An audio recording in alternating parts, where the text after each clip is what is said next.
Et pour parler de sujets plus concrets, parmi les secteurs qui dépendent directement des politiques, il y a le mal-logement. On connaît la pénurie des appartements à vocation sociale et surtout des délais terriblement longs pour les construire. Mais les collectivités ont désormais une arme de plus à leur disposition. Les tiny houses, comprenez en français les maisons minuscules, offrent, vous allez le voir, une grande souplesse face aux situations d'urgence. François-Xavier Ménage et Sylvain Roland. Un petit village posé sur un ancien parking. Une vingtaine de tiny house, ces mini-maisons facilement transportables, installées depuis 7 mois en plein cœur de Villeurbanne. Les locataires, uniquement des mères seules avec leurs enfants. Des femmes qui, comme Esther, ont affronté de graves situations de précarité avant qu'une solution ne leur soit proposée. Ça, c'est chez moi.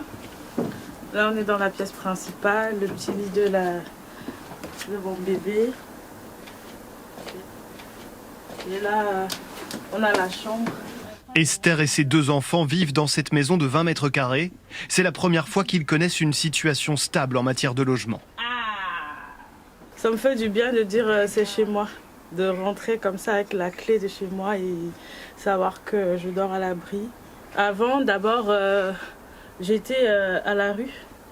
Après, à l'hôtel.